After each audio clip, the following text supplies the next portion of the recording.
नमस्कार मित्रांनो. तर लास्ट व्हिडिओमध्ये तुम्ही बघितलंच असेल की कशा प्रकारे शिमगा हा सानीवर वगैरे साजरा केला जातो. आता पालखी आपल्या घरी येते तेव्हा नेमकं काय होतं त्याचाच हा व्हिडिओ आहे.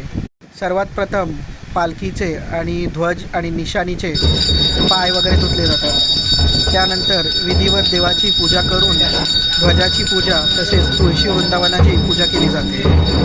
त्याच्यानंतर देवाला तसेच घरच्या देवांना, पालखीतल्या देवांना तसेच तुळशी, निशाण या सगळ्यांना नैवेद्य दाखवला जातो, जो काही आपण घरी केलेला असतो तो, आणि तो तिथल्याच तिथे मानकऱ्यांना तो प्रसाद म्हणून दिला जातो. त्याच्यानंतर जे गुरव वगैरे असतात ते त्यांच्या पद्धतीने देवाला गाराणं घालतात.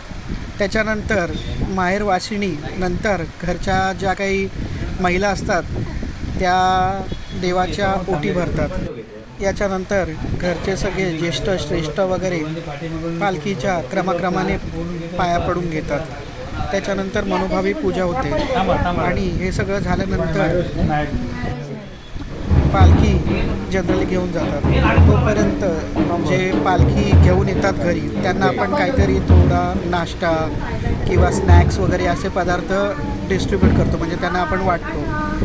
फक्त जेमतेम हा 10 ते 15 मिनटाचा कार्यक्रम असतो, पण याच कार्यक्रमासाठी आपण जगविदेशातून आपल्या गावी जातो, कारण का देव आपल्या घरी येतात. व्हिडिओ पाहण्यासाठी धन्यवाद.